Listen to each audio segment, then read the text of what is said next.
And now a reading from the Gospel of Luke. This is Mary's song when she rejoices at the news that she will bear the Son of God. Hear the word of the Lord. My soul glorifies the Lord, and my spirit rejoices in God my Savior, for he has been mindful of the humble state of his servant. From now on, all generations will call me blessed, for the Mighty One has done great things for me. Holy is his name. His mercy extends to those who fear him from generation to generation. He has performed mighty deeds with his arm. He has scattered those who are proud in their inmost thoughts. He has brought down rulers from their thrones, but he has lifted up the humble. He has filled the hungry with good things, but has sent the rich away empty. He has helped his servant Israel, remembering to be merciful to Abraham and his descendants forever, just as he promised our ancestors. This is the word of the Lord. Thanks be to God.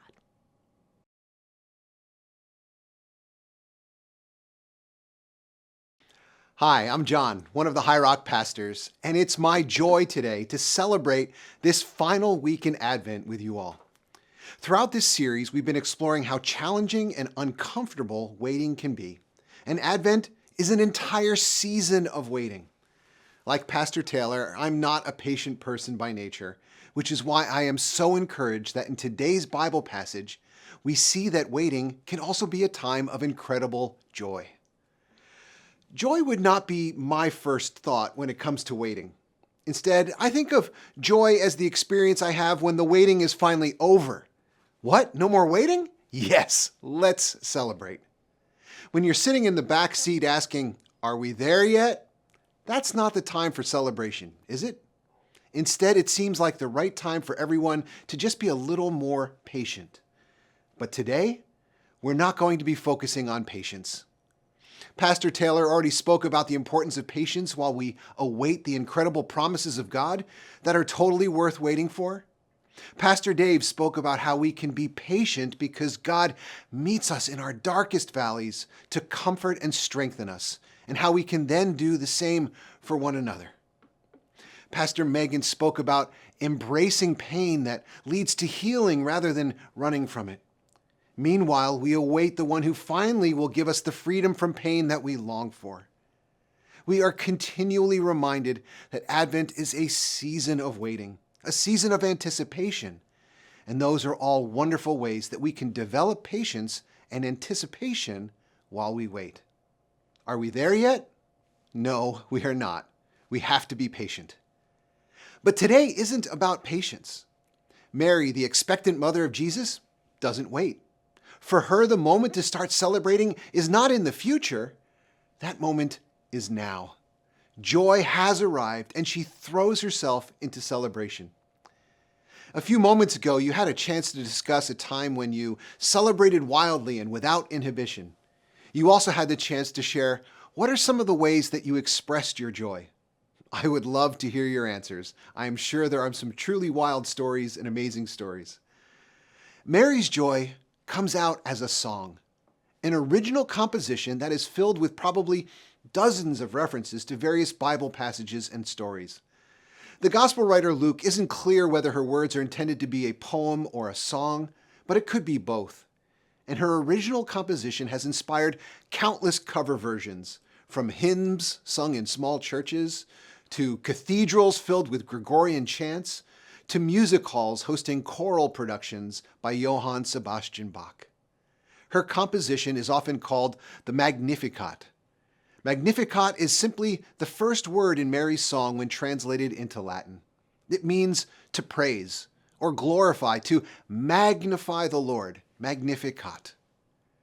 Her words remain as an enduring expression of joy and faith, especially when you consider that in that culture and time, Mary was probably just a young teenager. Her wisdom amazes me, especially at such a young age and under such incredibly difficult circumstances. She was an unwed, pregnant teenager in the ancient Near East. Even today, life is not easy for unwed teenage mothers. Imagine the social cost that weighed on Mary's heart. Though her pregnancy was miraculous and divine blessing from God, most people, even the people closest to her, would likely have had difficulty believing her account. Later on, after Jesus was born, all grown up and ministering in Galilee, some of her own family still did not believe. And in an ancient culture where women's prospects were intimately connected with having a husband, Mary's fiancé, Joseph, had initially decided to divorce her for a pregnancy that he could only assume was a result of infidelity. How do you find joy in a situation like that? And she doesn't just experience joy, she rejoices. My soul rejoices in God, my Savior. What does it even mean to rejoice? The word that Mary uses there metaphorically means to leap, to jump up and down with joy. It's one thing to experience joy on the inside. This word means to let that joy out, to express it, what we might call celebration. Mary is rejoicing. She is expressing her joy. She's not waiting, she is celebrating. Personally, I find it hard to celebrate even in good times, let alone when the world seems to be falling apart. And her world was falling apart, not because she had done anything wrong.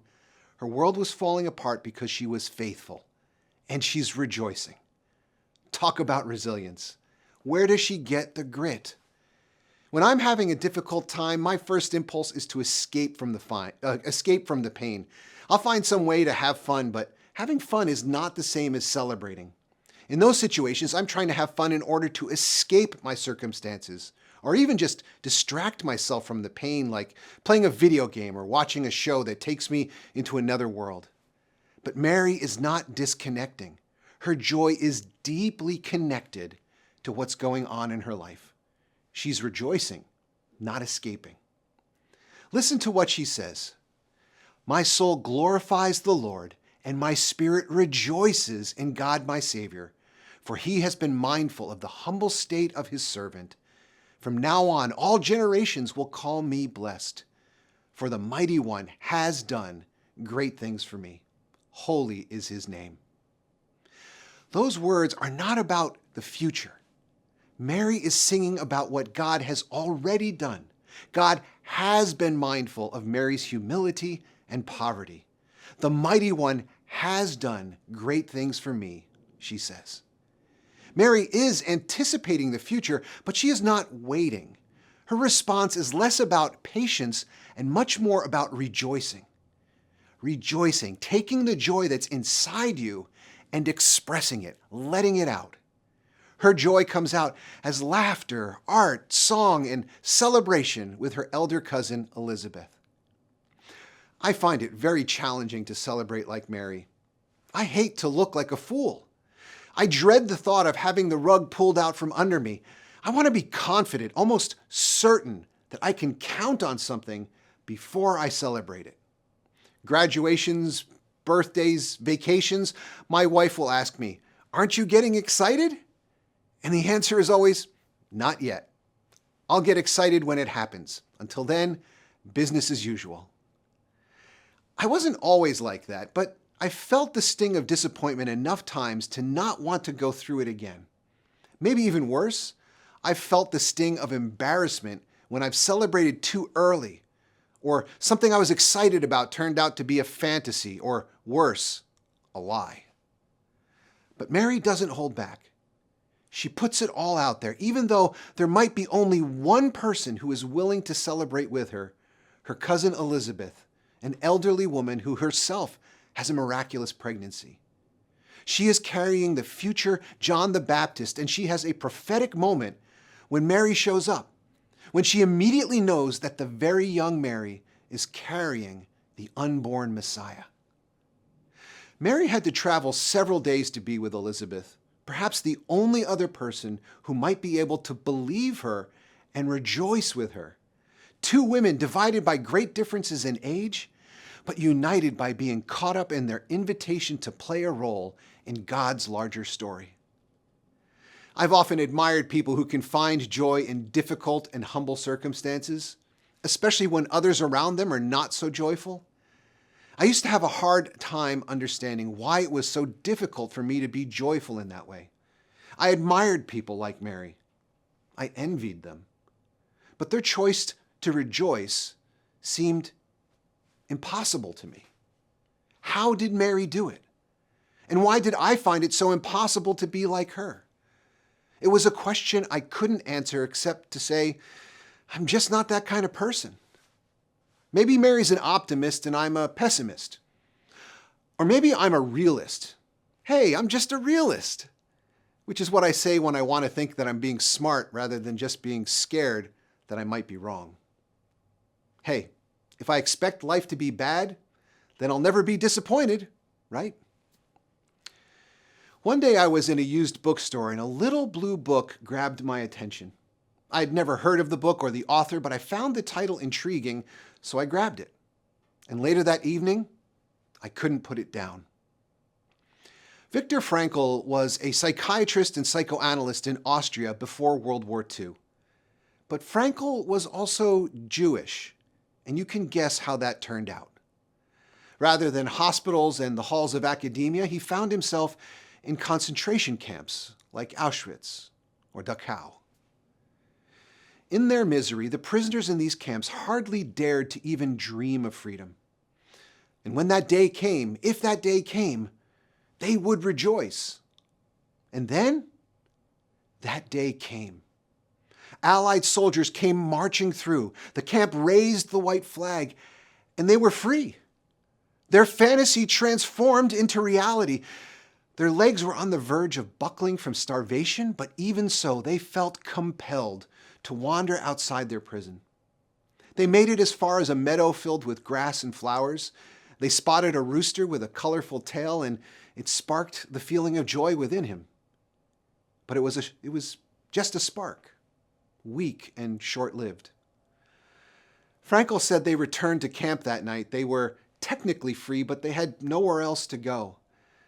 And no one said a word. The next morning, one of the other prisoners broke the uncomfortable silence and said, I feel guilty. Surprisingly, they all felt the same way. They had longed for this day. They had prayed for this moment, even dreamed of it when they would dare to dream. But when it came, they all felt nothing. Imagine praying and begging God for freedom, and then when it is finally given to you, you feel nothing. Their collective emptiness left them only with guilt for being so ungrateful. They were traumatized, though they apparently didn't have that language for it back then. Other than that spark of joy from spotting a rooster with a colorful tail, Frankl apparently didn't experience joy until 2 weeks later. As I recall him describing it, he was on a train heading back home. And during one of the train's stops, he was watching the people beginning to rebuild their lives. And in the street, he saw a little girl playing with a ball. And suddenly, he began to weep. Joy finally came flooding in. But why that moment? Why at the sight of the little girl playing in the street? Did seeing a child at play fill him with joy? No, that wasn't it. As Frankl reflected on his experience, he realized that it wasn't until that moment that he believed that his freedom was real. He kept thinking that he was caught in a dream and that he would wake up back in camp still just as much a prisoner as ever. He couldn't experience joy because he was so afraid that his own mind was playing tricks on him. Maybe the thing that should bring him joy wasn't even real. I mean, was it real? Could he trust it to be true? But in that moment on that train, staring out the window, there was something about seeing an innocent child at play that helped Frankl believe that the nightmare was truly over. As he reflected on this experience, Frankl shared that joy is an incredibly vulnerable emotion. When he said that, my own heart cried out, yes. I had never thought of it that way, but the truth hit me deep in my soul. Joy opens us up to the possibility of crushing disappointment and even greater pain. To be truly joyful requires that we feel safe, that we can trust that our experience is real and not some trick that will leave us in the dirt. Frankel's reflections on his own experience immediately opened my eyes. My life's troubles paled in comparison to his, but I could still identify trauma in my own life, especially in my childhood. It wasn't that I had trouble feeling joy. No, not at all. Instead, I was afraid of joy. I was especially afraid of rejoicing, afraid of actually expressing joy or letting it out. Like Frankel said, joy is a tremendously vulnerable feeling, one that opens us up to the possibility of disappointment and pain. We can embrace joy only when we truly feel safe. That insight was the key that opened the prison that constrained my own capacity for joy. My problem wasn't with joy, my problem was with fear. I want to be careful in what I say about this, but there had been trusted adults in my life who made promises that they had no intention of keeping. Promises were a way to motivate me to do something that was good for me, and that was enough to justify the false promises in their mind. And so I grew up unsure of what and whom I could trust. Joy was elusive and rejoicing was out of the question. After all, how do I know whether or not this thing that I want to celebrate is not just another lie to manipulate me? And that's what I find so incredibly encouraging and admirable about Mary's rejoicing. She had every reason to be afraid. Imagine being a teenage girl, pregnant and unwed. She could have been killed by stoning. Imagine being in a situation so shameful and having to travel several days in order to find someone like Elizabeth who can share your joy. Imagine feeling so alone as your fiancé almost divorces you, and even later on, your own sons apparently do not believe the stories you tell about the circumstances of the birth of your first son, Jesus. Now, unlike me, Mary embraces her joy and rejoices. She lets that joy out. She celebrates. But if joy is such a vulnerable emotion, how did Mary feel safe enough to rejoice? Well, thankfully, we don't have to guess. Mary embeds the answer into her song of praise. It is God who has made her safe enough to rejoice. Her faith has dispelled the fear that would have robbed her of her joy. Verse 52, the Lord has brought down rulers from their thrones, but has lifted up the humble. Humble and poor people like her, a woman, a mere girl in a patriarchal ancient world. So vulnerable, yet God is lifting her up. What a dramatic reversal. God brings down the mighty, but lifts up the humble. There's some fuel for Mary's courage and joy. She continues with another dramatic reversal. He has filled the hungry with good things, but has sent the rich away empty. Like all peasants, she knew what hunger was, physically, emotionally, spiritually.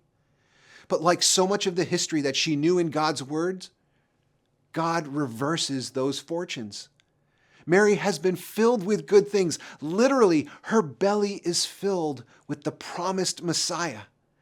Not even a $100 steak dinner is going to match that fullness and satisfaction.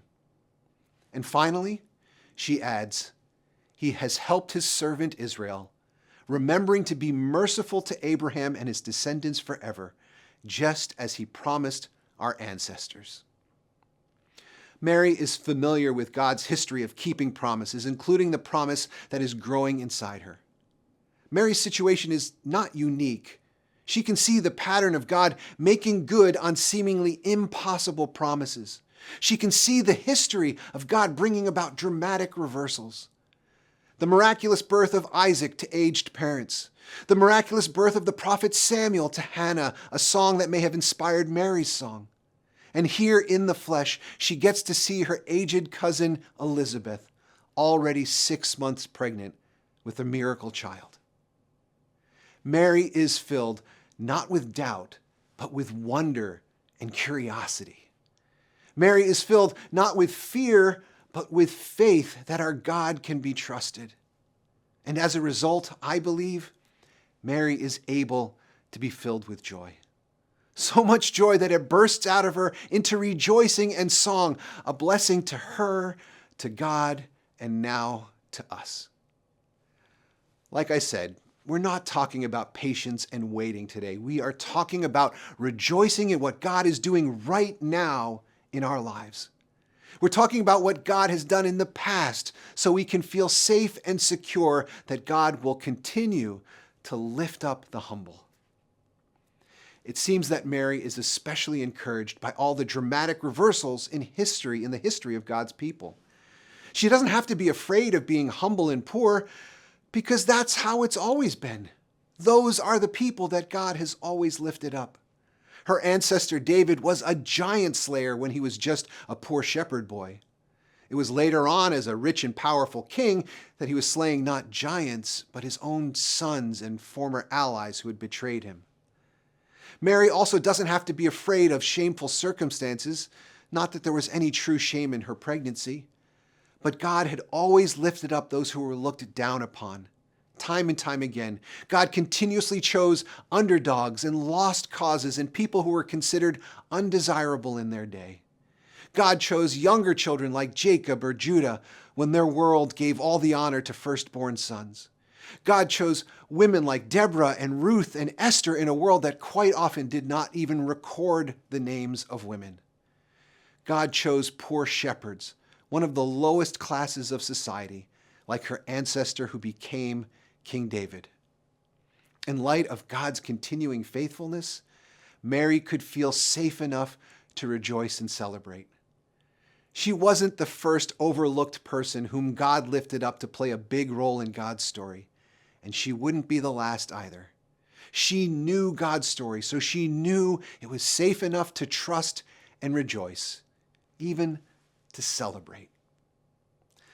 I can remember being a very celebratory and expressive child, but along the way, I learned to fear joy.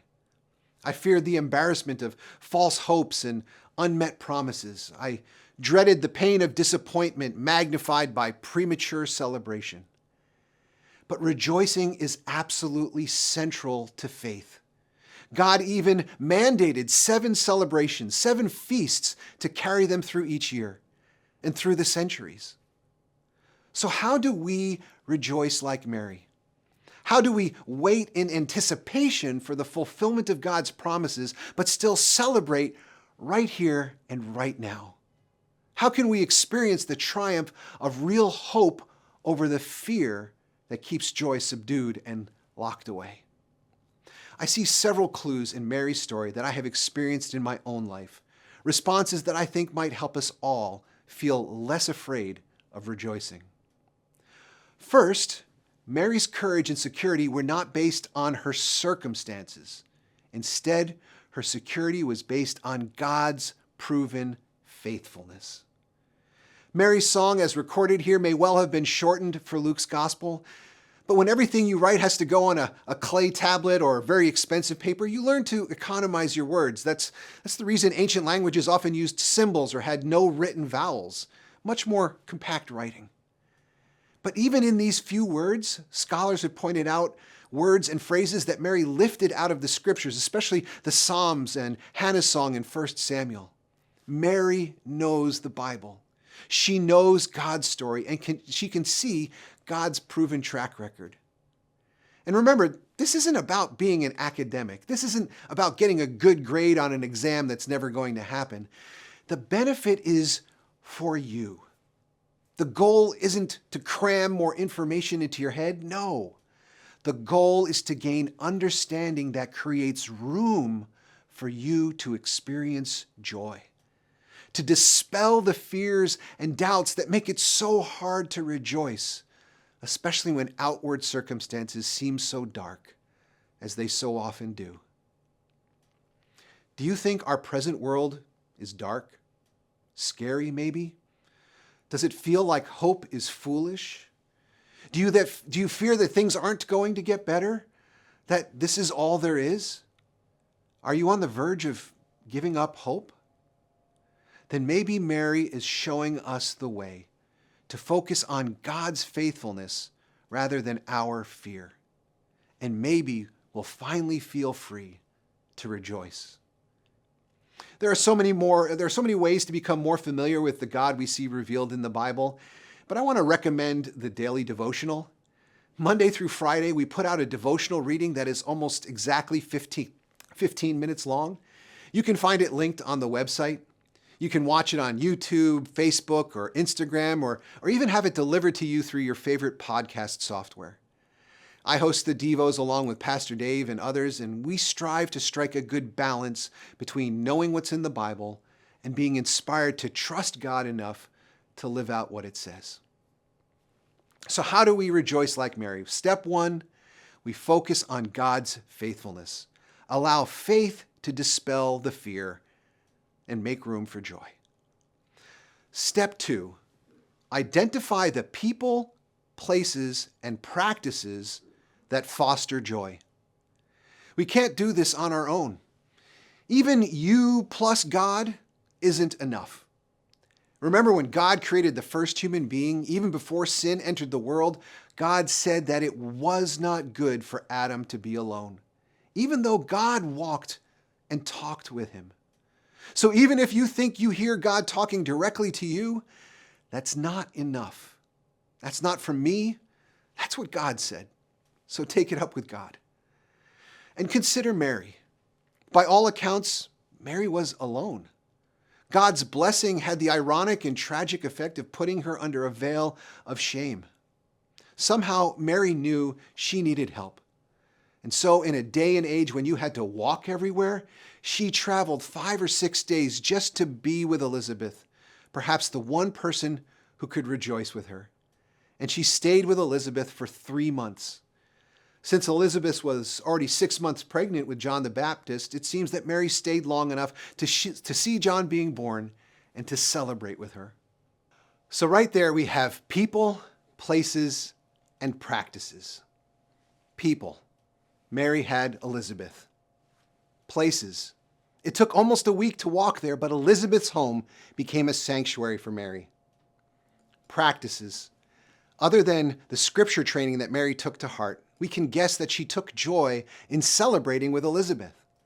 And I can certainly attest that one of the best ways to develop a spirit and practice of rejoicing is to spend time rejoicing with others. Celebrate others. Celebrate their joys and trials and triumphs. It will both help you become more joyful, literally joy-filled, and will also create relationships where people will want to rejoice with you. Who are the Elizabeths in your life? Be with them. Celebrate them. Even today, message them to let them know what they mean to you. That's what worked for Mary, and all of those are a great place to start. But what about you?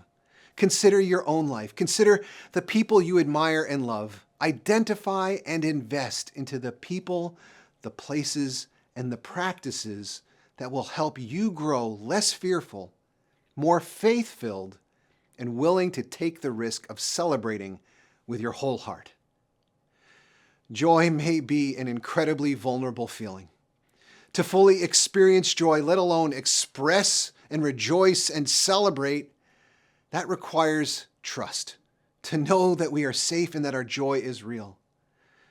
I started today by saying that today is not about waiting, it's about rejoicing, and I stand by that.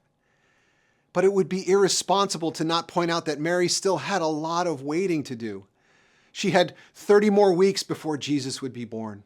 She had 30 more years before Jesus would declare from the cross, "It is finished." She would need to wait. But she didn't have to wait to rejoice. Joy is not just for the future. Joy is for right now. And young Mary is still teaching an old man like me how to make room for joy. God, may we all learn from Mary today.